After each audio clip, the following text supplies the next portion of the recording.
Zure esatuzune.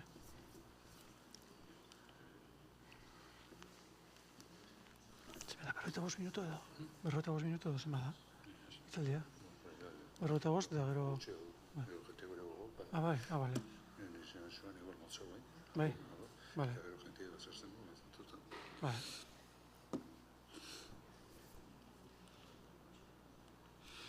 Arratsalde on guztioi eta ongi etorriak. Arrasate Zientzia Elkarteak bere bilbidean bere 13. hitzaldi sorta gertatu ditu hemen emoteko. Ohitura denez, betik udazkenean egiten dugu eta azaroan, azaroko azterdian. Aurtengo hitzaldiak izango dira urtero bezala, pasan urtean ezik, 4. Astero, eguaztenetan, izango da hitzaldi bat. 2 izango dira euskeraz, lehena eta bigarrena. Lehena mango dago Josu Etxezarraga, da bigarrena, hor dagoen gure legazfiar famatua. Eta beste biak izango dira erderaz. Izenburuak dira gaurkoa eta Gipuzkoa, esen Gipuzkoa, lehen zarana 2025an, lurraldearen ekonomia eta gizartearen ikuspegitik. Bigarren izango da, Jose Antonio Azpiazu Elortzak, emango dauena, Altzairu eragina Arrasateko gizartean eta historian. Hirugarrena, las mujeres vascas, 1808-1821, víctimas y heroínas. Eta laugarrena, izango da, Juan de Legalte de la Anteiglesia de Garagarza y el Renacimiento de Azpeitia. Hori izan da, gaurkoa, Josuk ematerakoan, nor da Josu? Josu, hemen egon zan, 2016 urtean beste hitzaldi bat ematen. Eta orduen izan zen, Arrasateko Elizateak, Goi Erdi Aroko populaketa, Gipuzkoako eta Ego Mendebaldean. Eta gaurkoa, Damorkoa. Josu izan da, San Telmo Museoan, Gipuzkoari egindako erakusketan komisarioa. Inor baino gehiago, bera horri bilea sartuta, baina, karo, Josu gurekin badara ja 12 bat urte lanean. Urtero, gure induzketak egiten ditugu, mendian, basoetan, batzer ingurutan, eliza ingurutan, eta badoko zer kontau, aspektu honetan, Gipuzkoa, da gure lurraldea. Da historian doktorea, egun Iruñako Unibertsitate UPN-en ematen ditu klaseak, Universidad Pública Navarra, ez babe. 20 urte darama aktibidade profesional ambito patrimonio kulturalean, batez be arkeologian. Gu arkeologian, urte asko daramagu, lanean. Eta bera da Museo de la Minería del País Vascoko kidea. Eta azkeneko urtetan, gurekin darama kolaboratan. Baditu 2 liburu, hainbat kapitulo liburuko idatziak, eta nizango 100 bat artikulo, revista 77, hartzen ditu tertzetan, baina 100 bat artikulo. Eta besterik gabe, Josun datxan da. Gero, aleginduko da ordu bete baino gutxiago egiten, eta gero, beti bezala, karrezketa, galderak, eta Gipuzkoa, gure Gipuzkoa. Josu, ditzen da. Bale. Bueno, arratsaldeon, etorri zareten guzti hori, ikusita gaurko eguraldi hau, eskertzekoa da, egia esateko. Eta, saiatuko nahi salik eta, samurren azaldu beharreko hau, batez ere ikusita, garai harko, nahiz ni izaldi hau ematera etorri, garai hartako Euskal Herriari buruz, edo bintzak kostalde inguruko Euskal Herriari buruz, ezer gutxi dakigun. Orduan, saiatuko naiz panoramika bat egiten, orain dakigun informazioari helduta, eta espero dugu, ez dakit, 10 urte barru, hori gaindituta egotea, eta beste batek egitea, ikuspegi osoago bat edo, bai? Bueno,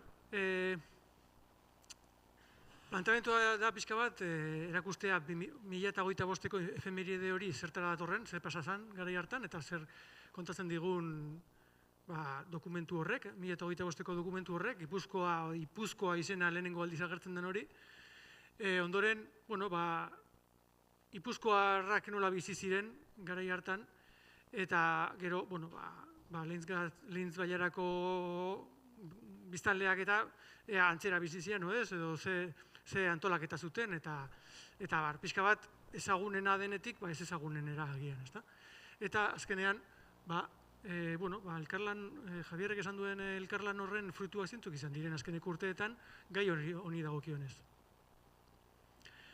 Duela 10 urte hemen egon zinetenok agian entzungo zenuten, eta nahi nuke pixka bat labur azaldu, zein izan da azkeneko hamarkadetan egondan aldaketa historiografikoa. Hau da, historia kontatzeko moduan ze aldaketa egondan Goi Erdiaroari buruz, ezta? Eta, bueno, aurreko hamarkadetan egontzan dokumentuen inguruan dagoen utxunea dela eta, hau da, dokumentu gutxi daude 11-12 mendekoak, eta aurrekorik ez dago Gipuzkoari dagokionez, eta orduan, idatzi den historia da, modu batekoa, ikuspegi konkreto bat eman du historiografiak edo historialariek. Orduan, ikuspegi nagusia zen, Erromatar imperioaren gainberaren ondoren, Gipuzkoako lurralde hauetan, edo bintzat Bizkaia eta Gipuzkoan, bizi zirenak, bueltatu zirela aurreko egoera batera, nola baita esateko, primitibotasun batera, eta bizi zirela, urbian eta ibiltzen diren hartzaileak moduan, kostaldetik barrukaldeko mendietara transumantzian urtean zehar. Hori ematen zen ikuspegia, baita ere etnografiari esker, Barandiaranen azterketa eta testu inguru horretan. Ez zeukaten bizileku finkorik eta beraien harremanak ziren pixka bat ez dakit etnikoak edo bai klan moduko harreman aiditasunean edo senitartekotasunean oinarritutako harremanak. Ondoren, gertatu ziren aldaketak 11. mendetik aurrera, hau da, dokumentuak agertzen diren momentotik aurrera, aldaketa guztiak kanpotik datoz, ikuspegi honen arabera, bai? Erromatarren garaian, aldaketak kanpotik datoz, desagertzen direnean, bueltatzen dira nolabaiteko egoera natural batera, eta 11. mendetik aurrera berriz datoz aldaketak eta behartzen gaituzte nolabait esateko aldatzera. Hor daude, dokumentuetan agertzen diren protagonista nagusiak. Daude, monastegi handiak, Leireko monastegia, San Juan de la Peña edo San Millán de la Cogollako monastegiak, eta horiek sinatzen dituzten ez dokumentuak, eta agertzen direnez, Nafarroko erregea, eta edo Iruñeko erregea garai hortan, ematen du protagonistak bakarrik erakunde handi horiek direla, ez da, jaunak. Eta, bueno, orduan gero, transformazio horren azkeneko pausua izango litzake, hiribilduak sortzea baita ere erregeek. Ikuspegi hau, aldatzen joan da azkeneko hamarkadetan, eta bintzat nahi nuke gehiago aldatzea edo ikuspegi hori zabaltzea, bale? Pixka bat, lekuan lekuko garapenak eta lekuko protagonista horiek ere kontuan hartzeko. Esan dut, arrazoietako bat ikuspegi hori emateko izan dela dokumentuak falta direla. Baina, klaro, dokumentu faltak ez du esan nahi primitiboak zirenik. Ez duten idazten, beraz, bizi ziren txaboletan. Edo alde batetik bestera hartzain moduan eta ez ziren egonkorrak. Hori ez da horrela. Burdinaroan adibidez, duela 2005 urte, Erromatarren garaien aurretik, herrixka arresitua zeuden, Murugain adibidez. Orduan, ez du esan nahi antzimat eta zibilizaziotik urrunago nolabait esateko orduan eta primitiboagoak direla eta ez dutela bizileku finkorik. Horrek ez du, hori gaur egun badakigu horrela ez dela. Orduan, esan dezagun, dala gizarte bat idazketarik behar ez duena momentu horretan, 2025 arte. Baina horrek ez du esan nahi primitiboa denik beraien antolaketa moduetan. Hori gero esplikatuko dugu zertan gorpuztentan hori, adierazpen hori edo. Bueno, bada eremu bat baita ere, mendetan egondana botere nagusien marginetan edo, bai, periferia nola baita esateko. Eta horrek ere bere eragina du. Baita ere, da lurralde bat gurea, ez daudena latifundio handiak, ez dago nekazal arloko esplotazio edo ekoizpen zabalik, handirik, bai? Ez dago soberakin, nekazal munduko soberakinak estedente sortzen duen horrelako ekonomiarik, eta bar, orduan da beste erabatekoa ikusi behar dugu beste ikuspegi batetik. Ez da botere klasikoen eta feudalismoko botere klasikoen botere sortzeko leku aproposena nola baita esateko.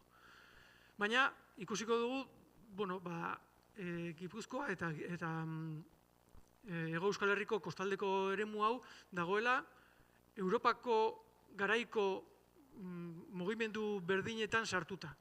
Influentzia hori bizitzen du eta harremanetan dago, eta orduan era berean aldatzen da. Bere berezitasunekin, baina ikusiko ditugun populaketa formak eta oso antzeko dira. Pasatzen dena da, ordura arte, 11. mendera arte, inguruan zeuden botere handi horiek, nola baita esateko, jaun horiek, ez dutela implantatuta, ez dauden txertatuta lurraldean. Eta hori da dokumentu falta hori azaltzen duena. Zer pasatzen da? Agertzen denean Garzia Azenari izeneko pertsonaia bat, Gipuzkoarra zen emakume batekin ezkonduta, eta ja bertan txertatuta dagoen momentuan, orduan agertzen da Gipuzkoa dokumentuetan. Baina horrek, berriz errepikatzen dut, ez du esan nahi Gipuzkoa aurretik leku primitibo antolatu gabe bat denik. Eta orduan, kanpoko faktoreak, historiaren eraldaketa ulertzeko kontuan hartu behar dira, baina bertakoak ere bai. Kanpoko faktoreak dira beste eragin bat. Eta batzutan izango dute pisu handiagoa eta beste batzutan txikiagoa. Bueno, ze pasatzen da 1025-an? 1025-an pasatzen dena da, esan duda matrimonio horrek, Garzia Azenariz eta gaila, gero gertzen da gaila de Ipuzka edo adirazita. Pertsona horiek egiten dutena da, doaintzan eman monasterio bat, eliza bat, Altzon, Olazabalgo Salvatore Eliza, San Juan de la Peñako monasteriari ematen diote, eta horrekin batera beste jabetza batzuk. Hemen daude jabetza horiek, hemen ikusten dena pixka bat more moduan edo, hau da Salvatoreko Eliza horren eremua, baita esateko. Gero beste jabetza batzuk ematen dituzte inguru hortan, Albiztur Tolosalde hortan, eta Amezketa eta inguru horretan, eta gero beste batzuk baita ere, Aia eta Elkano, hori kostaldeko eremu horretan. Eta aipatzen da, aparte daudela baita ere, eta zergatik ematen dituzten, eta baina, hori luzea da. Adierazgarriena dela, matrimonio hortako gizona, Garzia Azenariz, dela Iruñeko erregearen, ez dakit nola ditu, gobernadore, lugarteniente, ez dakit nola ditu. Bere izenean, Gipuzkoako jaun dela adierazten du dokumentu horrek. Ez dakigu horrek ze esan edun zehazki, ez dakigu ze funtzio ditun eta ze atribuzio ditun eta nola administratiboki zer esan eduen horrek. Ez dakigu zehazki, baina badakigu erregearen izenean dagoela Gipuzkoan. Hori da horrek adierazten diguna. Eta horregatik agertzen da Gipuzkoa. Bera delako senior Gipuzkoa. Bueno, bera berez, Garzia Azenariz kanpotarra omen da. Ez dakigu ziur nongoa den, batzuk esaten dute aragoikoa zela, beste batzuk esaten dute agian arabarra ere izan zitekela. Ez dago argi, ez dagolako berari buruzko dokumentu askorik, baina badakigu gaila baietz, emaztea, bertakoa Gipuzkoarra zela. Baina matrimonio honek esaten diguna da, nola txertatzen den garai hartan Iruñeko erresuma Gipuzkoan. Hau da, matrimonio baten bitartez. Nola egiten duen? Matrimonio bat dago erresumako gorteko pertsonaia baten partetik, Gipuzkoako eliteko emakume batekin. Garai hartan, harremanak horrelakoa ziren, ziren pertsonalak, nola baita esateko, eta boterea, botere zibila, botere publikoa, horrela deitu baditeke, horrela transmititzen zen baita ere. Orduan, erresumaren, erregearen lekuko edo zen pertsonaia hau, eta erregeak zuen bere boterea Gipuzkoan, Gartzia horrek lekuko tokiko jendearekin zuen, tokiko eliteekin zuen harreman horregatik. Bai? Hori da, horrela transmititzen da boterea eta bai, hori kontrola nola baita esateko. Bai? Bueno, zer esaten da baita ere, garai hortako dokumentuei esker, badakigu Gipuzkoa hori dela lurralde bat dokana nortasun propio bat. Zer, 12. mendean aipatzen da, Nafarroako erregea, edo hasieran Iruñeko erregea, dela Iruñekoa, Tuterakoa, Arabakoa, Bizkaikoa eta Gipuzkoakoa. Orduan, ez da Nafarroako parte, da Nafarroako parte, baina bere izaera propioarekin, nola baita esateko. Bai, Gipuzkoa mantentzen da Gipuzkoa bezala, nola baita esateko. Zer esan nahi duen horrek, oraindik ez dakigu ziur, ez dakigu ze erakunde zegoen garai hartan. Ez dakigu ze erakundi zeuden Gipuzkoan, ez daukagulako zoritxarrez dokumentu askori. Saiatuko gara pixka bat orain panoramika bat egiten, baina zoritxarrez erakunde o historia, erakundeen historiaren ikuspegitik hor hankamotz gaude. Bai, eta hor kuriosoena da, 11. mende hortan agertzen dela pare bat aldiz jaurerri moduan, baina ondoren ez. Ondoren ez dago Gipuzkoako jaunik. Eta 13. mendean Gaztelaren eskuetan erortzen denean Gipuzkoa, ere ez da jaurerri bihurtzen, Bizkaia bai. Orduan, horrek niretzako adierazten duena da, Gipuzkoan badaudela interes propio batzuk bertakoak, eta hor daudela negoziazio batzuk, edo harreman batzuk, hori horrela gerta ez dadin, edo ez dakigu zehazki nolakoak diren, baina esan lezake nire ustez hori. Gizarte hori nolakoa zen, 11. mendeko gizartea. Bueno, dakigula, ezen gizarte oso mailakatua. Ez zauden jerarkian maila ezberdin asko. Ez zegoen goi klerorik, ez zegoen goi mailako jauntxorik, odoleko tituluak zituztenak eta ez dago horrelakorik. Ematen dut direla alde batetik jabegoak dituztenak, nolabait gero infantzoiak izango zirenak, bere erdiaroan hidalgo bezala agertzen diran horiek, hasieran horrelako zehose izan daitezke, eta bestaldetik daude errentan lurrak lantzen dituztenak, hau da, jabetzak ez dituztenak. Eta horiek, 12. mendean behintzat, dira zergak eta ordaintzen dituztenak, eta berizketa hori dago. Ez dago argi eta garbi, eta behintzat zabalduta ez dago morrontza. Ez dago siervos de la gleba, horrelakorik ez da ageri, eta baldin badago oso murritza da. Batez ere, ondoren ikusten dugulako ez duela aurrera egin, eta baita ere, edo modelo hori, eredu hori ez delako ondorengo urtetan edo mendetan ikusten, erdiaroaren bere partean adibidez, eta dauden dokumentuetan ere ez dela agertzen. Agertzen da momentu batean kollazos, izena, eta baina hori bai dagoela menpekatasun bat. Baina izan daiteke hori menpekotasuna, baina ez agian morrontza.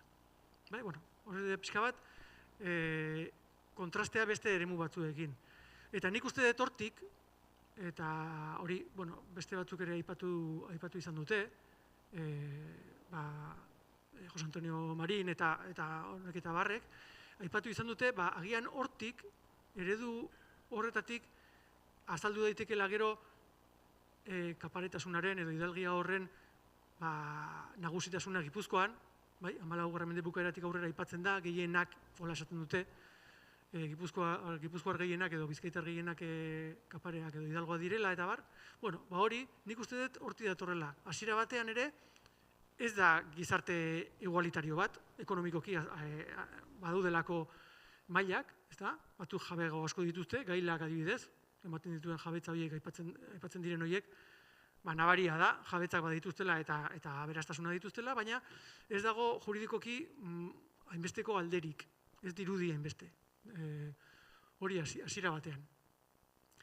Eta, baita ere, bizi moduaren ikuspegitik eta 11. mendetik ikusten duguna da, orain azalduko dut aurreko eredua zein den, baina 11. mendetik ematen du, hasten direla azaltzen lehenengoz sakabanatutako etxe horiek, bai?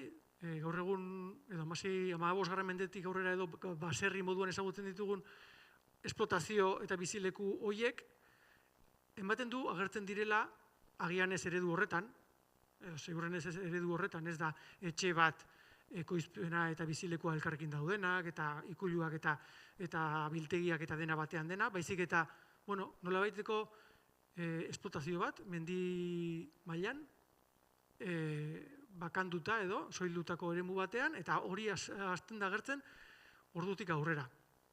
Eta hor agertuko dira, alde batetik, bueno, jabedun berriak edo jabea direnak eta bereien jabetzak zabaltzen ari direnak, bai? Lortzen dute privatizatzea eremu ezberdinak komunalean, gero azalduko dudan bezala.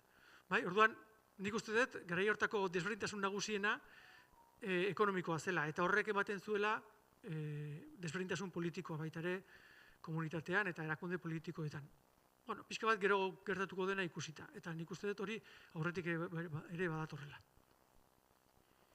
Bueno, pixka bat, botere politikoa nola gorputzen den garai honetan ikustearren, 2025ko dokumentu horrek aipatzen duelako dohaintza bat egiten dutena pertsona laiko batzuk elizari, bai? Eta pixka bat esplikatzearren, garai hartan laikoen eta elizaren arteko harremanak nolako ziren, eta bai, bueno, goin bainako politikan elizak dauen papera boterearen justifikazioan eta ideologian, ez da? Eta nola, bueno, elkarrekiko tratuan nola baita esateko dauden bi botere horiek. Zibila, esan badaiteke, zibila dela, garai hartan ez dagoelako banaketa energirik, baina bai, erligiosoak ez direnak agian, bai, erregea, edo gero jaun nagusi horiek, ez, adibidez kasu honetan, Gartzia Azenariz, bale? Eta gero tokian tokiko infantzoi horiek edo jabe horiek ere badute harremana zuzena elizarekin. Zergatik, haietako batzuk izango direlako elizen jabeak, ondoren patroiak deitzen diren horiek, bai? Orduan, elizara eta erligiotasunaren ikuspegia txertatuta dago gizartean goitik bera, bai? Eta baita ere, nabarmentzen da komunitateetan, lekutako komunitateetan, eta horrek esplikatzen du baita ere, zergatik herri askot, bueno, garai hartako herrisketan eliza zegoen, eta horrek ematen zion nortasuna herri horiei. Hori esplikatu nuen duela 10 urte, baina pixka bat azkar azaltzearren. Garai hortan, nire ustez, eta hori nik tesian landu nuen, eliza horiek izan zuten paper politiko bat. Herrieri haien nortasuna ematen zieten eliza izateak. Eta horregatik Berdi Aroan zehar aipatzen ditugu herri asko hiribilduak ez zirenak, berein buruari eta bertako biztanleei deitzen parroquianos de la parroquia de, o parroquianos de la colación de, baina papel politikoetan, dokumentu politikoetan, ez erligiosoetan. Horrek esan nahi du, erligiotasunak edo, bueno, elizen papera tokian tokiko erakundeetan oso garrantzitsua zela. Eta, bueno, horregatik aipatzen dut, garrantzia duelako dohaintza honek, bai, goi politikan, esan dezagun, jaun horrek eta erregeak monastegi horreri egiten dioten dohaintzan eta konfirmazioan, erregeak konfirmatu egiten du dohaintza hori, baina bai tokian ere bai, Eliza horrek, Salvatore Eliza horrek, papel bat daukalako altzoko komunitate horretan. Bueno, zein da, nola bizi dira, nola antolatzen dira bizilekuak edo, bueno, 8. mendetik aurrera orokortzen den sistema edo modeloa Europa guztian zehar, badaude aldaera batzuk gazteluen, esan dezagun, gazteluen itzalpean sortzen dira, baina gehienak dira herriskak, aldeaz esaten dena, bai? Eta hor, normalean, topatuko dituguna da, zenbait bizileku, bai? Unitate domestikoak esaten zaiona, hau da, etxeak, bestetik biltegiak, ikuluak, garaiak, edo, bueno, bintzat, garia edo, bueno, aleak eta biltzeko egiturak, lastategiak eta horrelakoak, baita artisauen txabolak edo lantegitxoak, adibidez, errementarienak, hori duela 8 bat urte San Juan artean topatu genuen horrelako lantegitxo bat, Oñatin, eta adierazten du garai hartan, baze direla horrelako, noski beharra bazegoen baita ere, horrelako danak tresnak eta burdinazko gauzak sortzeko, gero ikusiko dugun bezala, eta horiek ere herrisketan bazeuden. Horien inguruan egongo ziren, lantzen zituzten baratzak, belarretako sailak eta haiek beraienak zituztenak edo kolektiboki bada ere bereizita zituzten landa eremu horiek. Eta gero inguruan topatuko genuena, zer zen, mendia komunala. Hori da pixka bat, Europa mendebaldean zabaltzen den eredua. Eta Iberiar penintsularen iparraldean ere hori da zabaltzen den eredu hori.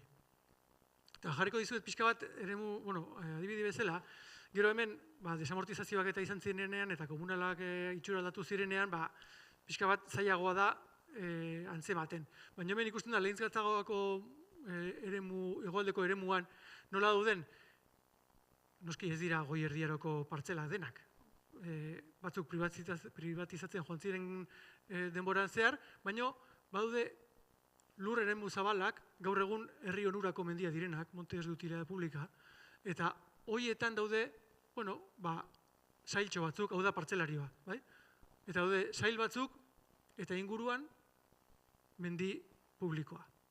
Hori da pixka bat, garai hartako eredua leku batzutan gehitu dela fosilizatuta eta beste batzutan ez hainbeste.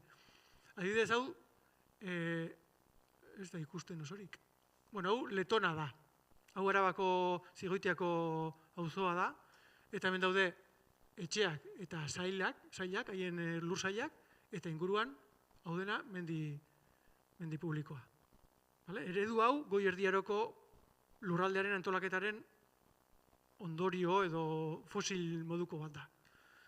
Eta hemen ikusten da, ez da ikusten osorik PowerPointa. Pena. Hemen ikusten duguna da, Nafarroko herri bat da, eta uste dut dela Larraun Bailarakoa, baina galdu nuen referentzia, eta ezin izan dute errekuperatu. Baina oso ondo ikusten da hemen ere. Hau ere da partzelarioa, hemen daude lursail partikularrak, eta ikusten duzue gainera, belarretarako eta ebilita daudela, eta inguruan dagona, basoa, hemen atatzen dituzte suerteak, zuegurretarako eta bar. Eta hau da, garai hartatik gelditu dan, antolaketaren ondorioa edo, herriskak, hau da, Getarian egintzen induzketa baten aztarnak interpretatuta egintzen berrera ikuntza bat edo. Hau Getariako badia da, eta garai hartako txabolak erakusten dira. Hau horrela imaginatu behar ditugu garai hartako herriskak. Material nahiko pobrekin egindakoak, baina Europako beste leku batzutan topatzen diren bezalako guneak, nola baita izateko. Gehienak oso txikiak ziren, egia da, gehienak oso txikiak zirela, gure lurraldean oraindik ez dugu lortu kalkulatzea nolabait zenbatentzako zenbat biziko ziren garai bakoitzean leku hauetan, baina berri zen, edo garai da, garaien Bizkaian, Momoitioko ermitaren inguruan topatu zen nekropolioa ikertu zutenean, egin zituzten kalkuluak hilobiak eta landuta, edo ikertuta, eta jakin zuten, edo iritsi ziren konklusio batera, eta da, 15 bat pertsona bizi zirela garai bakoitzean herriska hortan. Eta hori, oso jende gutxi da. Gehienez, senitartekoak izango ziren, gehienak. Eta etxeak ere gutxi izango ziren. Orduan, pentsatu behar dugu herriska horiek oso gutxi zirela eta oso ugariak. Herriska asko ziren garai hartan. Aipatu beharra dago, eliza horiek ze nortasun zuten edo zer ziren eliza horiek. Iglesias propias, hori agiran entzungo zenuten, eliza propioak ziren garai hartako elizak, eta ziren zenbait jaunek edo pertsonaiek sortutako elizak. Batzutan baliteke komunitate txiki horretako nagusiak izatea, eliza horiek sortu zituztenak. Ondoren, badago hor aldaketa bat, erreforma gregoriarra, edo Gregoria erreforma ditzen zaion 11. mendean, eta hor, Elizak dauka bere aldaketa juridiko bat, eta hortik aurrera, Eliza propio horiek zirenak bihurtuko dira patronato eskubideak edo. Hori, agian, derechos de patronato, hori, agian ezagunago egingo zaizue. Eliza horien, garai hartako Eliza horien inguruan zegoena zen tenplua eta hilerria. Eta tenpluak eta hilerriak batasun horrek adierazten duena, edo sinbolizatzen duena da nola baita esateko komunitatearen batzarra, edo komunitatea biltzeko lekua, bai bizitzan eta bai heriotzean ere, hildako guztiak Eliza inguruko hilerrian biltzen zituztelako. Pasatzen dena da, eta batez ere zenbait lekutan Araban eta oso ohikoa da, eta gero Gipuzkoan zabaldu ingo den modelo bat da, jaun batzuk saiatuko direla Eliza horiek kontrolatzen eta gero eta gehiago beren eskuetan izaten. Zergatik, momento batetik aurrera, 12. mende bukaretik aurrera, Eliza horiek hasiko dira 10-enak jasotzen, diezmos, errenta, zergak. Eta orduan, jaun horientzako oso interesgarria izango da, alde batetik, ikuspegi ekonomiko batetik, errenta horien parte bat egintzako izatea patroi gisa. Beste privilegio batzuk ere bazituzten, Elizan leku honenean edo ikusgarrienean erostea, haien eskutua edo armarria eta jartzea, eta horrelakoak, baina, hor badago, nolabait, gatazka bat sortuko da berdiaroan zehar horien kontrolagatik. Eta normala da bezala, herriarentzako hain garrantzitsua baldin bazen Eliza hori garai hartan, patroia izatea zan herrian nagusitasuna lortzeko modu bat. Orduan, jaun horiek berdiaroan hasiko dira burrukan haien artean, patroitza horietako bat lortzeko, herrian izateko pertsonaia nabarienak. Jauntxokeri horretan, elkarren artean ari direlako kompetentzian, nola baita esateko. Hor, badago kaso bat, adibidez, ezaguna Zumaiaren hilbilduaren sorreran, hor badago pertsonaia bat, lortzen duena bere bizitzan eta bere semearen bizitzan, edo bi generazioetan behintzat, bertako Zumaiko Elizako patroitza beraien eskuetan egotea. Horrek zen nahi du, Zumaiko gizarte horretan nagusitasuna lortzea. Ez dute lortuko, epe luzera, gero kontzejuak hartu zuen patroitza eta bar, eta horrekin bukatu zuten bere aspirazio horiekin, baina, esan dezagun, eta lehen aipatu dudan bezala, Eliza garai hartan zukuten paper importantea komunitate txikietan eta tokian tokiko komunitateetan. Eta zer daukagu hemen? Zer topatu dugu Arrasaten adibidez Eliza horien inguruan edo? Elizaren aztarnak gutxi topatu ditugu garai hartakoak, esango nuke baterez. Zergatik, gure lurraldean basoak eta hainbeste ustiatu direnez, azkenean aztarna asko desagertu egin izan dira. Edo baita ere, ermitak izan dute debozio handia, duela 500 urte, 200 urte, eta orduan handitu egin dira, eta obra handiak egin dituzte, eta orduan aintzinako aztarnak desagertzen joan dire. Aipatu behar duguna da, hau da, duela 5 urte, topatu genuen, Erenusketako Santiago ermita izan zen toki horretan, hilobi batzuk topatu genituen, eta hau da haietako bat. Hau da 11. mendekoa, zehazki. Beste hau, San Bizente badago tontor bat Aramaioekin eta Besaide aldera, mugan, eta tontor horretan topatu genuen, lehen San Bizente ermitaren aztarna zeuden tokian, beste hilobi bat. Hemen dago buruhezur baten zatia. Hau ere, hemen zegoen pinu galant bat, bere sustraiekin eta bar, eta nahiko kaltetuta zegoen, tapa hilobi hauek egiten zituzten arlosak lurrean jarrita. Horretu nahiz. Hemen arlosa batzuk jartzen zituzten, hilkutxa baten forma bezala egiten zuten zuloa, arlosa jarri, eta gero gainean tapa bezala ere bai. Eta hemengoa ez zegoen, desagertuta zegoen guk egin duzketa egin genuenen. Baina, jakin genuen, hildako hau hiltzela 10. mendean. Duela 11 mende, o 1100 urte, 1150 urte gutxi gora bera. Eta beste hauek, San Lorenzo ermita, desagertut zen baita ere, hori garagartzen zegoen, eta zenbaikata egin ditugu bertan, eta hilobiak agertu dira baita ere. Hemen ikusten dituzuen hauek ere tapak dira.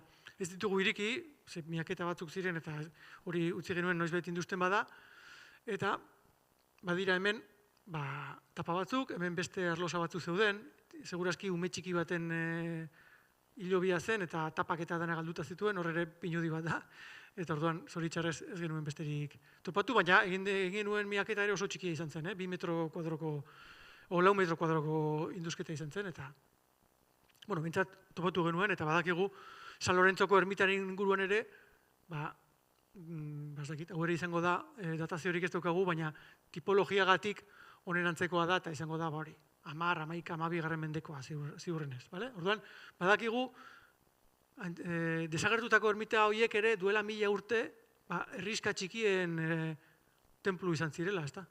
Eta pixka bat lehen aipatu dizkizuedan hipotesi horiek eta planteamendu hori, nola bizi ziren lurralde honetan, eta nola Europarekin alderatuta antzeko bizilekuak eta antolaketa zirela, hemen adierazten da hori. Hemen topatzen ditugun hilerriak eta beste lekuetan topatzen direnak oso antzekoa dira, eta parte dira kultura beraren parte nolabait esateko. Eta lehen aipatu dut, zenbat herriska izango ziren, zenbat herriska izango ziren inguru honetan, ez da, Gipuzkoan orokorrean, eta bar. Ikusita, antzinako ermita horietan hilerriak daudela askotan, kalkulu bat egin nuen,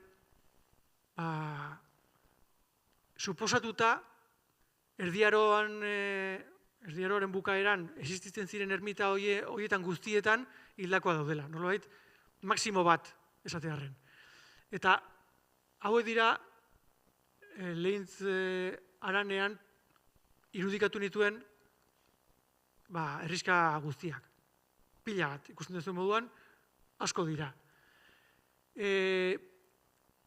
Eta egin nahi izan nuen densitateari buruzko, konparaketa bat. Densitatea, hemen ikusten den dentsitatea, eta beste leku batzutan ikusten dena. Ikusten duzu hemen kolorea indartsuago dela.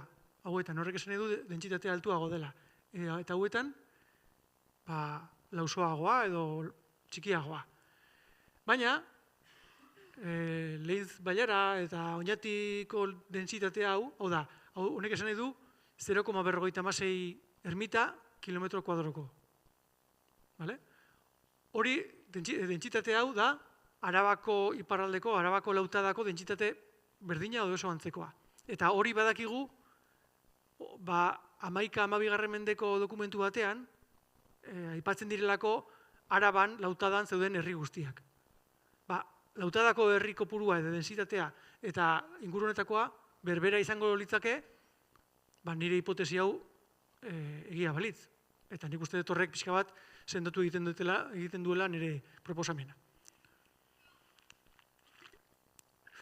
Orduan, gaur egun daukagun ikuspegia begiratuta, herri txikiagoak izango lirake, baina askoz ere gehiago. Ze pasatzen da gaur egun? Gaur egun baserriak ugaldu egin direla, eta orduan ez dira leku horietako asko, ermita galdu arren, inguruan gelditu direla baserriak, eta ez du ematen abandonatu egin direnek edo desertu bezala gelditu direnik, ezta? Gero egon direlako ustiaketak eta baserriak, nolabait esateko. Orduan, pixkat maskaratuta gelditu da hori, baina esan dezagun, garai hartan populaketa gehiena kontentratua zela, herrigunetan bizi zirela, pentsa ezazue, zenbat herritxo, etxe gutxiko, etxe oso gutxi izango ziren, baina zenbat izan ziren garai hartan Gipuzkoako eremu honetan. Hemen ez da agertzen, baina oso kontraste altua da, adibidez, Donostia edo Oiartzun batekin. Oiartzunen, dakigula ez dago, ermita bakarra dago, Salvatoreko ermita, justu errenterian gainean, erdiarokoa dena, eta izan daitekeena hauetako bat. Oso kuriosoa da. dago, eliza parrokia hori bai, eta badakigu antzinakoa dela, baina hor badago zer eskapatzen zaiguna, eta oraindik ez duguna oso ondo ulertzen, populaketa modeloari edo ereduari buruz, ez? Baina, bintza badakigu, hemengo populaketa eta Arabakoa nahiko antzekoa izango zirela garai hartan.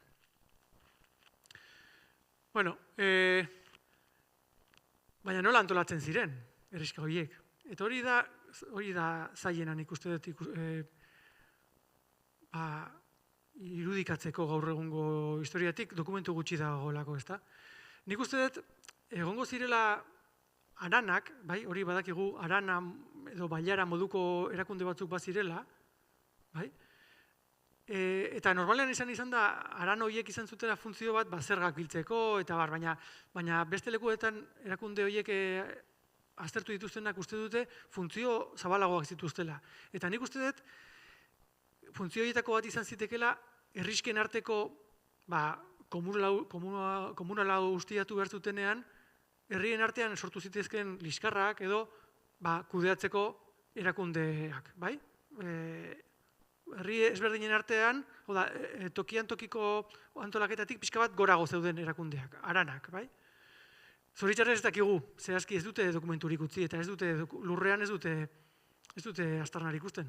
Baina pixka bat hor badira erakunde, antzinagoko erakunde batzuk, adibidez San Isidorok aipatzen duen, hau Conventus Rustikorum edo, dira bide gurutzetan eta herri ezberdinetakoak egiten zituzten bilerak. Batzar horiek omen ziren, bai, garai hartan, 7. mendean. Ez dut esaten berdina direnik, baina bai behar berdinei erantzuten dieten erakundeak izango lirakela. Bai, haranak elkarrekin mankomunean zituzten gauzak lantzeko.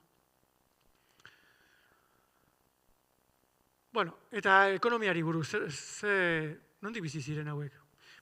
Ekonomia orokorrean bizirauteko ekonomia bazen, nekazaritza eta abaltzantzan oinarritzen zena, baina ikusiko dugu momentu honetan sortzen hasten dela industria bat, Gipuzkoa mailan eta Arrasaten batez ere funtsezkoa izango dena.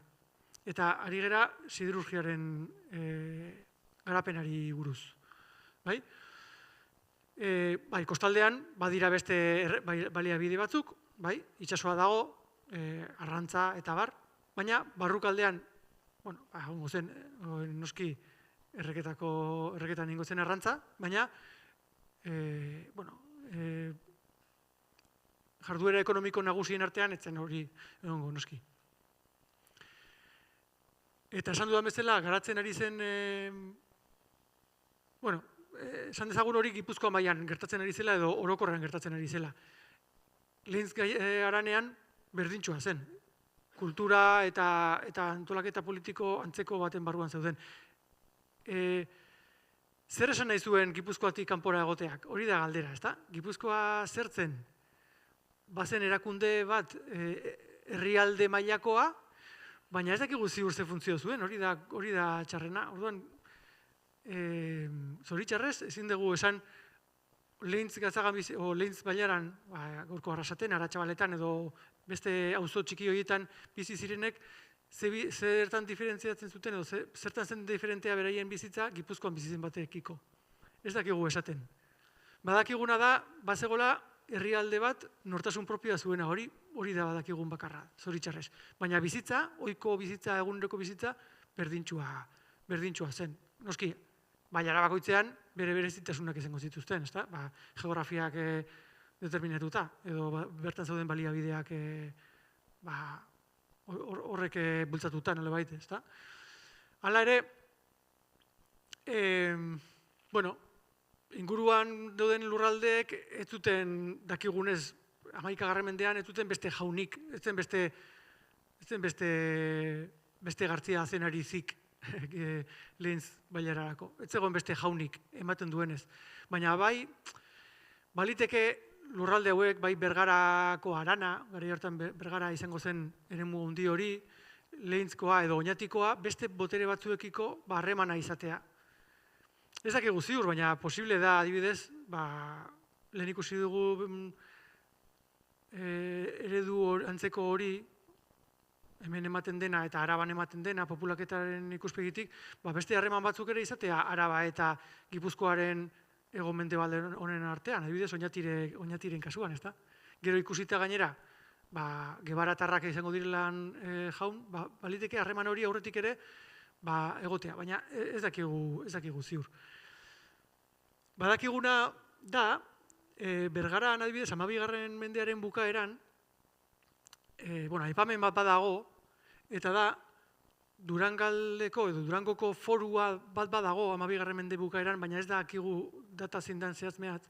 Eta horrek aipatzen da, Aroko jaunak edo Bizkaiko eta Durangoko jaunak ematen diela foru bat, eta horrek aipatzen dela, jaunak deitzen diela berari laguntzera edo gerrara joten diren horiek, soilik jun behar dutela edo derrigortuta daudela Elosuko Gazteluko mugaraino juten. Horrek zesan nahi du, nire ustez. Durangaldeko lurralde horrek harremana zuela Bergararekin, edo Aroko jaun horrek bazuela aginteren bat, nolabait, lurralde honetan. Hori da nik uste dudana. Eta bestetik, Deba Aranau Gipuzkoatik kanpo gelditzen zen, eta iparraldeko eremu hau zegoen harremanetan Markinarekin, eta pixka bat 11. mende bukaerako dokumentu baten agertzen den bezala, Astigarribiako elizari buruz esaten du, Inter Bizkaia Gipuzkoa sito. Etzen ez Bizkaia, ez Gipuzkoa, bien artean zegoen eremu bat zen hau. Orduan, badira lurralde batzuk besteekin harremanak dituztenak. Daude Gipuzkoaren periferian, baino beste lurralde batzuekin harremanetan. Eta hori ikusiko dugu zertan demostratzen den, edo zertan gorpuzten den.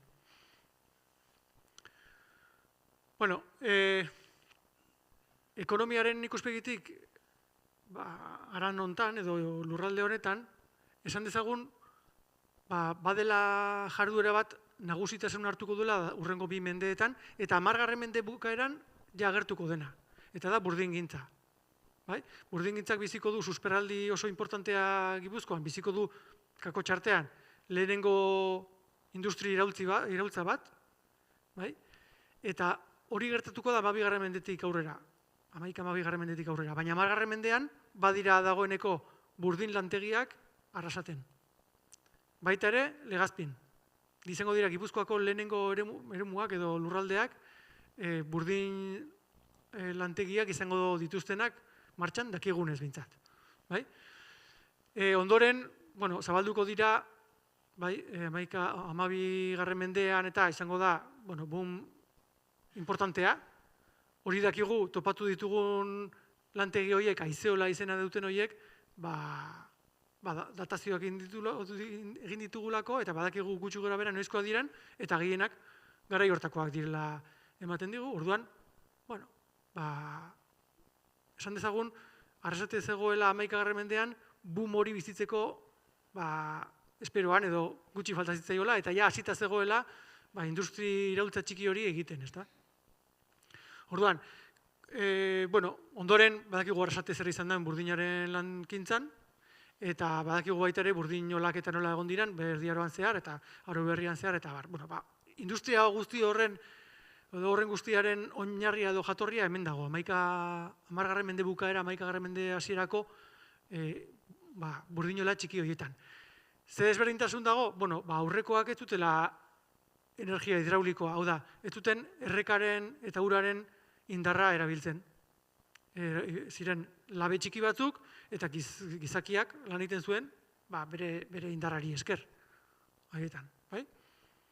Hori aldatuko da 13. mendetik aurrera.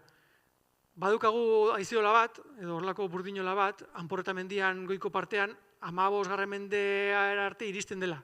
Lan egiten ari dena. Hori izango da, azkeneko arrastoa edo azkeneko astarna aurreko teknologiarena. Ze garai hortarako ja, hemen burdinolak martxan zeuden, eta burdina sortu eta sortu, ezta? Elkarrekin egin ditugun lanak, Arrasate Zieltzi elkarteak eta Euskal Herriko Meatzaritzaren museoak, edo museoko arkeologoak egin ditugun lanetan, lortu dugu zenbait Aizeola topatzea, bai? Anporreta mendien dauden gehienak, Anporreta mendian eta udalatxeko hemen ego magaletan edo, badago beste bat hemen mugan, Oñatirekin mugan, baina horrek ematen du pixkat beranduagoko dela, eta oso kaltetuta dago. Orduan ez dakigu oso ondo ze motatako burdinola izango zen, edo zer egiten zuten hor. Baina hauek dira tipikoak esan dezagun. Mendian, sakabanatuta, lantegi txikitxoak horrela aldapatxo baten, eta topatzen ditugu zepadiak sortu zituztelako. Da, ondakinak, burdina sortzen, mineraletik burdina ateratzeko prozesu hortan, sortzen ziren ondakinak bertan botatzen zituztelako, eskoriak. Eta hor gehitzen dira, tontortxo batzuk txikiagoak, beste batzuk handiagoak, mendian, eta horrela topatu izan ditugu, eremu honetan guztien. Hor galdezka gabiltza, eta saiatzen ari gera, erantzunat bilatzen, zergatik dauden gehiago Anporreta mendian, mehatzeak inguru honetan bazeuden. Hor ez dakigu erantzuna zein den, baina segurazki badaude faktore batzuk sozioekonomikoak, agian mendiaren jabetza, edo burdina egiteko behar da mea, oda minerala, eta behar da ikatza. Agian egurrerako sarbidea, edo eskurago izango zuten hemen, edo libreagoa izango zen, edo badaude faktore batzuk ezagutzen ez ditugunak, baina egon behar zutenak derrigor, bestela, evidentea da bezala, gehienak hemen egongo ziren. Meategitetik atera, eta bertan lan eginda. Hemen badago bat, oso goian, hau ez dakit zen metro egongo dan, ez dakit izango diran 800 metrora edo, badago hor izeola bat, gaur egun meategi baten eskonbrera dauka gainean botata, baina hor topatu, ez dakit nor topatu zuen hori, azeko batek topatu zuen, ez dakit Juan Ramon izen zen, edo, eta hori adidez 13. mendekoa da, eta hor goian dago, baina beste guztiak hemen, eta oraindik ez dugu topatu, ez dugu bukatu mendi hau intentsiboki miatzen, gehiago atera daitezke, dudarik gabe. Orduan, 10. mende bukaeratik 13. mendera, gehienez, hemen egon ziren lantegi batzuk, eta ondoren erreka aldera jetxiko ziren ondorengo garaietan. Hemen jarri dugu argazki ederrau, hau da lehenengo topatu genuen labea, hau da Anporretan, esan dezagun Bizkaia aldera gelditzen den magalean dagoena, labe hau da, txikituta dago, sinistu behar dira hau labe badala, baina ikusten ditugu elementu batzuk Bizkaian egindako indusketetan agertzen direnak. Agertzen da horrelako katilu moduko bat, 30 zentimetroko oinarria duena, agertzen da hemen rampa moduko bat, harri handi bat erabilita, apoio moduan edo, eta ingurua harriz egindako hormatxo batekin bezala. Hau beste hauek ere, aurten egindako miaketak izan dira, eta hauek ere oso gaizki ikusten dira, baina horrelako moduko labeak dira. Eta hauek ere garai hortakoak izango dira. Ez dakit bat uste datatuta daukatela, baina daukagula, baina ez goatzen orain zehazki zen fetxa dira, baina 11-12 mendekoa dira. Pixka bat saltzearren, izeola bat zertan datzan edo, nola diran lantegi hauek. Oso simpleak dira. Guk, hau da, Galdamesen topatutako bat, zabalean induztu genuen, orduan ondo ezagutzen dugu.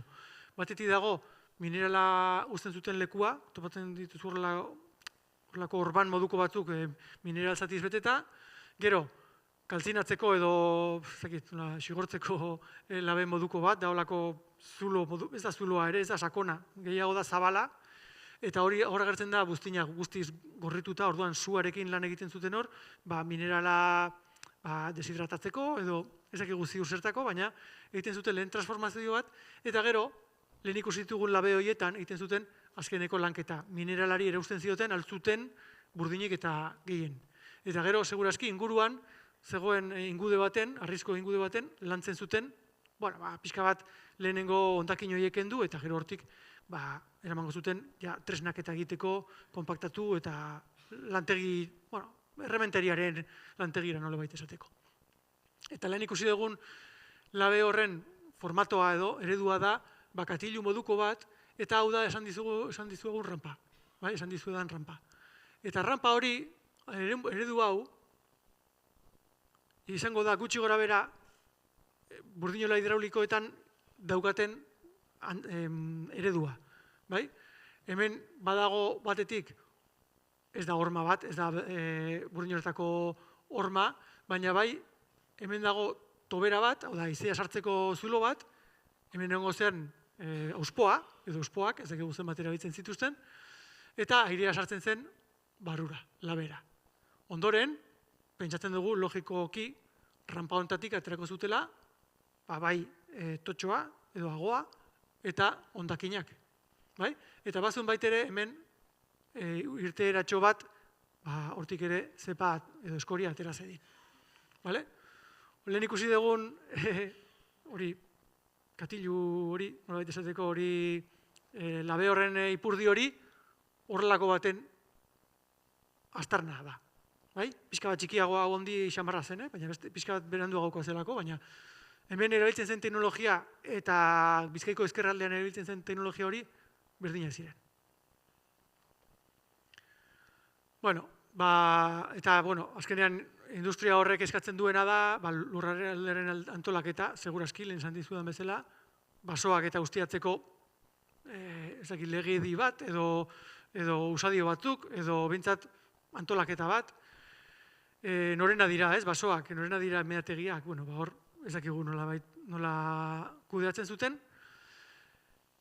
Baita ere, batez ere, lantegi horiek biderkatzen diren momentuan, horrek esan nahi du, ari direla burdin asko sortzen. Hori, merkaturatzeko behar direna da, bide sareak, edo bintzat merkatal bideak, ezta? Eta, segurazki, bide horiek dinamitatzen zirenean, edo dinamika potenteetan hasi zirenean sortu ziren hiribildua baita ere. Horreri emateko erantzun bat, ezta? Arrasate topatzen dugu, 2014 mendean, Getariara zijoan errepide baten alboan, Losuko portutik Azkoitiara jaisten zen, eta hortik Getarira, hori aipatzen da okeraz banago Azkoitiko foruan. Eta, bidesare hori, garai honetan sortu zen, ez dakigu, edo aurretik zetorren. Hala ere, soberakin horiek burdin excedente hori non betetik atera barko zuten. Eta zertarako biltzen zen? Burdina erabiltzen zen, eraikuntzarako, tresnak sortzeko, baina baita ere armak sortzeko, eta garai hartan badakigu 11-12 mendean eta zegoela eskari handia, ezta?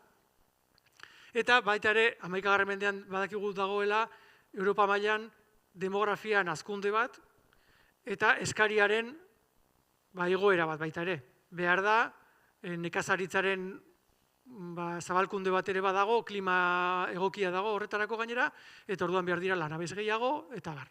Eta hor sartzen da, gure lurraldea daukan baliabide hori, burdina, eta horrek esplikatzen du baita ere, demanda edo eskari horrek tiratzen diola nola baita esateko gure lurraldeari, eta horrek tiratzen duela industri iraultza txiki hori nola baita esateko. Ja bukatzearren, garai hartan, baliabide ugari zituen haran honek, alde batetik, mehatzeak eta burdin lantegiak, baita ez zeuden basoak non nahi, bazeuden, ez dakigu oraindik ez dago ikertuta degurisa adibidez, ikuspegi honetatik, baina segurazki goi parteko landa eremu horiek edo baso eremu horiek ere izango zuten abeltzaintzarako erabilpena. Urbian badakigu garai hartan, zeudela artzaintzabolak eta bar, baliteke inguru honetako mendi altuenetan ere horrelako erabilpenak ere egotea, logikoa izango litzake. Eta badakigu baita ere, gaur egun lehintz gatzaga den horretan, 11 mende bukeratik aurrera, behintzat, bazegoela gatzaren ustiapen bat. Orduan bazegoen beste baliabide natural oso garrantzitsu bat haran honetan.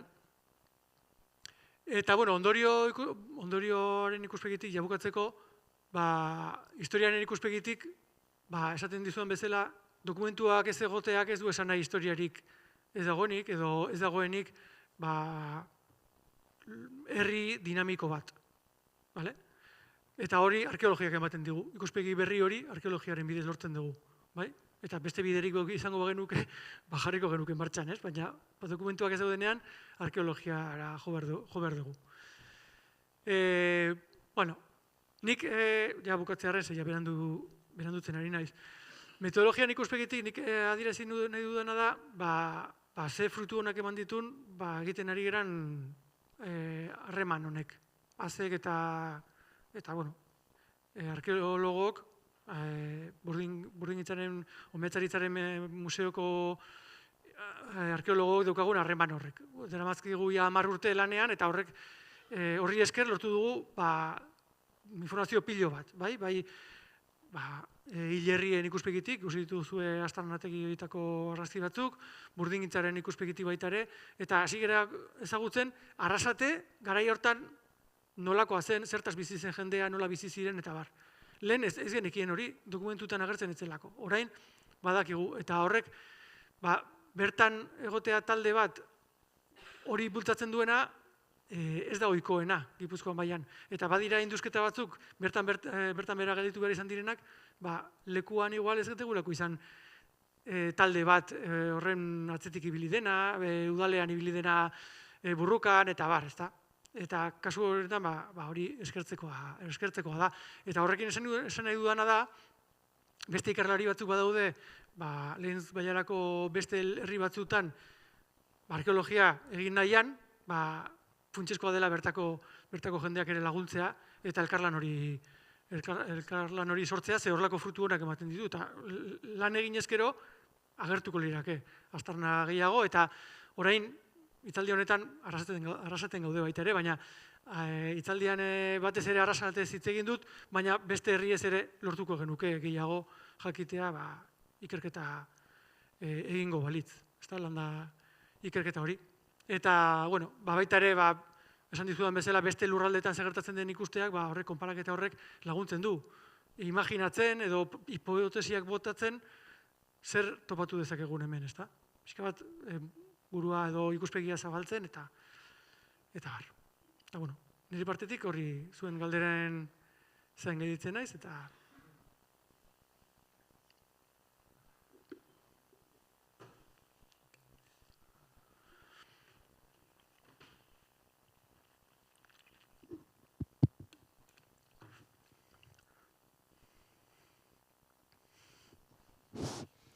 Bueno, asko jakin da zer gutxi dakigun, Galdera. Testo gutxi dago, baina arkeologia mailan badako ikasketan bada. Zuen turno. Galdera.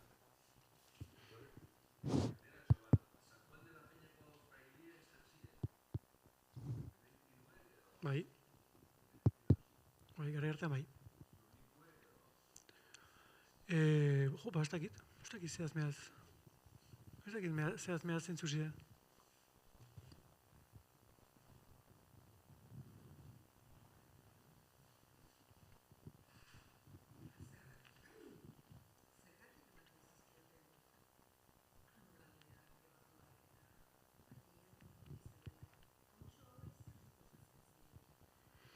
Hor daude bi ikuspegi,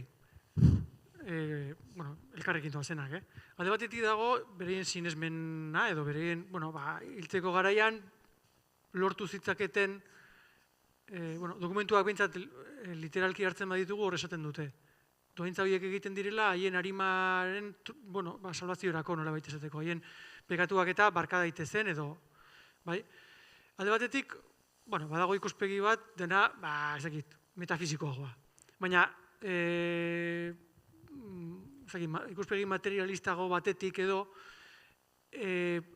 dohaintza horiek gertatzen dira gorteko pertsonaia gehienen artean.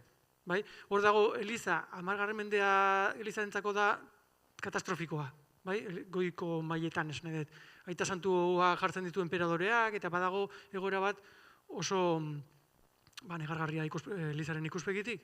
Eta orduan, 11. mendean da, hori, Gregori erreforma hori, eta hor Elizak hartzen du, saiatzen da, enperadoren gainetik jartzen, eta hasten da esaten, aizue, jabetza edo tenpluak adibidez, ezin dira egon laikoen eskuetan. Eta orduan, badago jarrera bat, nobleziaren partetik, ari dituzten jabetza horiek elizari emateko. Ze pasatzen da? Esan dizudan bezala, eliza garai hartan justifikatzen du erregeen boterea, autoridade hori justifikatzen du ideologikoki eta bar. Dohaintza horiek emate horrek nolabait sendotzen ditu harreman horiek, gortearen eta eliz erakundeen artean. Sintonia honean egon daitezen, nolabait esateko. Hori lortzen dute. Baina gero horiek lortzen dutena da, pasatzen dena da, eta hor ez dauzkagu dokumentu asko, baina argi eta garbi dakiguna da, ez dakit eunekotan esaten, ez dut kalkulatu, baina esango nuke 11-12 mendeetan elizari ematen zaizkion tenplu horietatik 15 mendean ez dela bat ere, ia bat ere elizaren eskuetan gelditzen. Gehienak dituzte beste batzuk. Eta Olazabal Altzoko elizaren kasuan, dohaintza egin zuen gailak eta bere alabak hartu zuen Biniez. Biniez da Berdun eta inguru horretan Hueskan dagoen herri bateko fraile bat eta jarri zuen Altzon. Eta, karo, San Juan de la Peñako prioriak esan zuen, baina zer da, nirea da, eliza hori. Ez zurea, zurea emak eman zidan. Orduan, iristen dira akordio batera eta esaten di, bueno, zu bizizaren artean, kudeatu zuk eliza hori. Gero ez dago daturik, baina 15 mendean, Olazabalko jauna da eliza horren patroia. San Juan de la Peñak ez dauka parterik, eliza horretan. Eta hori gertatzen da, eliza askorekin. Dohaintzan eman ziren, eta gero, handago San Juan de la Peña, eta kasu honetan hori hemen, Azkenean, ez dakigu, askotan prozesua ez dakigu nola izan den, baina, bueno, 14. mendean eta badakigu esan dizudan bezala, jauntxoak saiatzen direla aldik eta gehien eliza horiek bereganatzen. Bai errenten ikuspegitik eta bai gero baita ere komunitatean nagusitasuna lortzeko, esan dizudan bezala.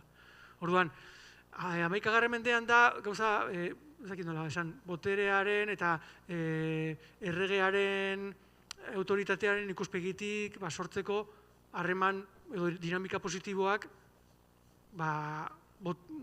erresumako boterean, nola baita esateko.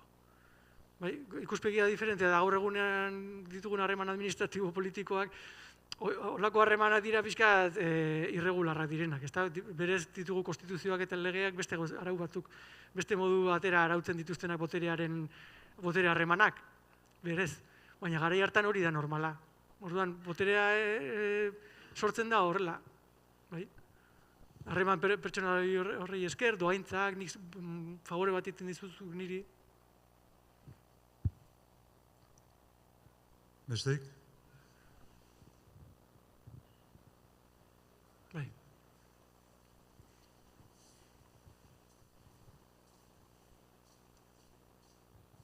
Segurutik, bai gertu ala urrin, egongo dira beste lurralde batzuk, 10. mendeari dagokionez, hobetotxo ezagutzen direnak, agian idazkun gehiago eratu izan delako, aztarnategi hobeagoak, ero beratzagoak sortu izan direlako, eta behar bada ezagutuko da lurralde horietan eman izan den eredua zein izan den, ez? Giza garapenari dagokionez, ekonomiari dagokionez, lan motari dagokionez. Hortan, naiz da, oraindik gauza gutxi ezagutu, badago isladatzerik, edo alderatzerik, hobeto ezagutzen diren eredu horietatik, onantza zekarri daiteken guk daukagun ezagutza osatze aldera. Bai, gainera, azkeneko honetan ere esaten nuen, historia konparatu hori funtsezkoa dela, bestela ez genuke, ez ginen iritsiko ikuspegi hau sortzera. Pasatzen dena da, esan dudan bezala, dokumentua dituzten lurralde horiek normalean beste mota bateko harremana dute beraien baliabideekin, beraien lurraldearekin, beste mota bateko erlibea dute, beste mota bateko ekonomia, eta orduan balio dute konparatzeko, baina beti kontuan izan da zeintzuk diren desberdintasunak. Eta zeintzuk izan daitezken desberdintasunak. Baina bai, hori hala da. Eta nik horien esaten du, kontatu dudan hau, ari da gertatzen maila askotan eta Iberiar penintsulan adibidez, nekazal munduko izenik gabeko pertsona horien papela gehiago ezagutzen ari gera, fokoa edo argia horretara bideratu dugulako. Baina prozesu hori ez da hemen bakarrik gertatzen ari, beste leku batzutan ere ikerlariak ari dira, esaten, aizu, eta nekazariek ze paper zuten. Eta konturatzen ari dira, aizu, adibidez esaten zen burdinaren ikuspegitik, adibidez, burdina zela, goi mailakoek erabiltzen zuten lehen gai bat. Eta ikusten ari gara ez dela horrela. Aztarnategi askotan agertzen dira burdinazko gauzak, agian tresnak eta bar, agian kalitate okerregokoak edo baina bazutela sarrera edo nolabait esateko, bazutela lehen gai horiek eskuratzeko ahalmena. Eta hori, pixka bat, iraultza txiki hori historiografiaren ikuspegitik gertatzen ari da orokorrean. Eta horreri esker badakigu guk ere edo gai gera argi pixka bat gehiago jartzeko gure lurralde honetan. Bai, ustek?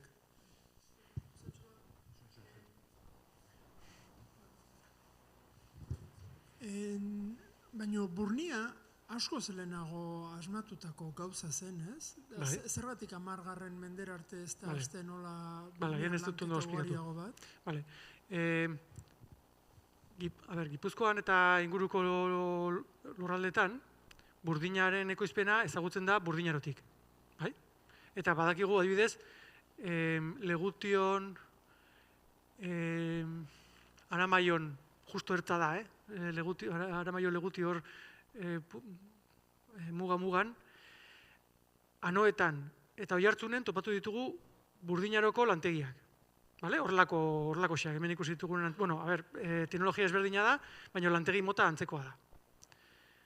Ze pasatzen da, gero erromata garaian ere badaude, instalakuntza handiagoa direla ematen du, oraindik ez dakigu nolakoa den teknologia ziurazki, ziur, baina ondoren lantegiak gainbeheran doaz, edo behintzat gutxiago daude. Bizkaian badaude batzuk, topatu da 5. bat, 7. bat, horrela tantaka, baina Gipuzkoan ez.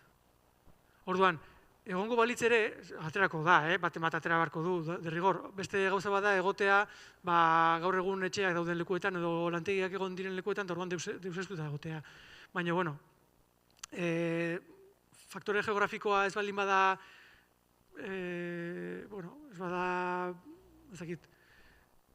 esan edetena da, garaia hortako guztiak ez zeuden gaur egun fabrika dauden tokian, baten bat atera beharko da, egunen batean aterako da baten bat. Baina gutxienekoa dira. Iraultza txiki hori edo 10. mendetik aurrera gertatzen dena da, azten direlako ja, 2-3 agertzen, 2 arrasaten, beste bat elegazpin, 11. mendean agertzen dira ja 12 erdi, urrengo mendean agertzen dira, hori da. Eta 10. mendeko hori adierazgarria da, gero gertatuko den hori ikusita. Hori nik uste dudana da, izan ditekena da, eskaria igotzen dela, bai jende gehiago dagoelako, tresna gehiago egon behar dira, edo lanbideetan ere tresna gehiago behar dira, etxe gehiago behar dira, edo dena dakoa. Eskaria handiagoa da, orduan gehiago daukanak, eta egiten dakienak gehiago egingo du. Hori da nik ikusten dudan logika. Besteik?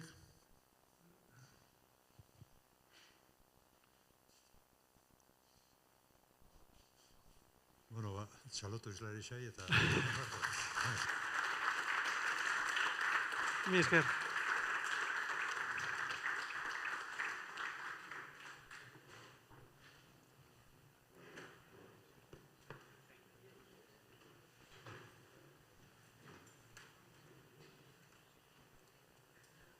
Eta izan den hau.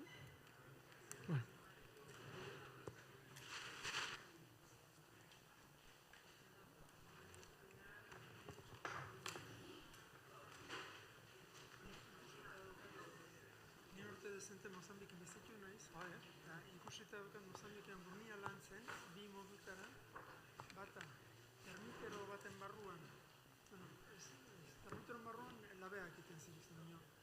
Burnia lantzeko, orain larru batekin auskoen, eta guztinakin teia bezala indorrakin tubotxo bat, eta hola YouTubeen ikusita duket bideo bat horrela. Minerala ondar moduko bat edo guztinak... Handik ikusi da mineraletik baino burni zarrak berriro funditzen. Burni zarrak beste matetik aterako burnia, hola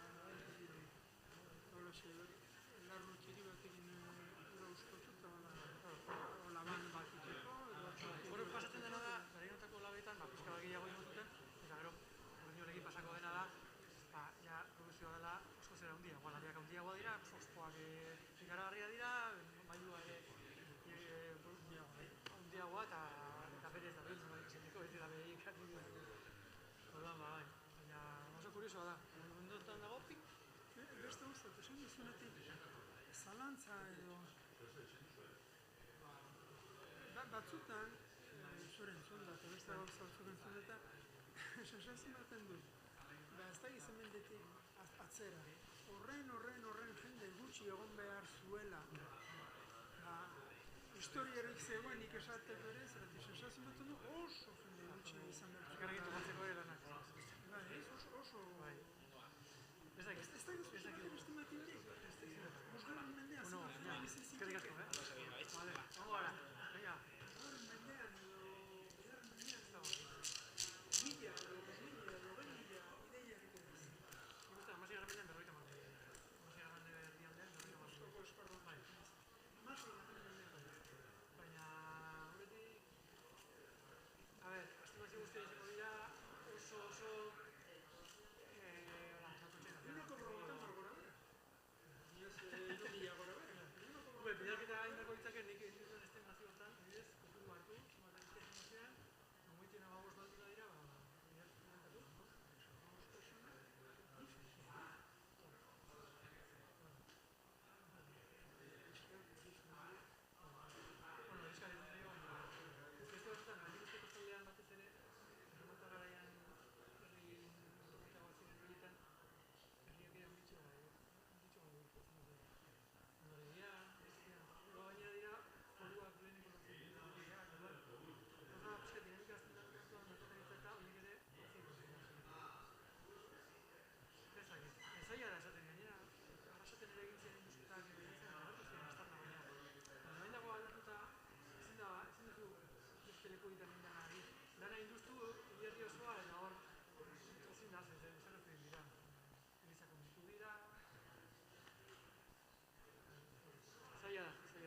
hartu txea, zero.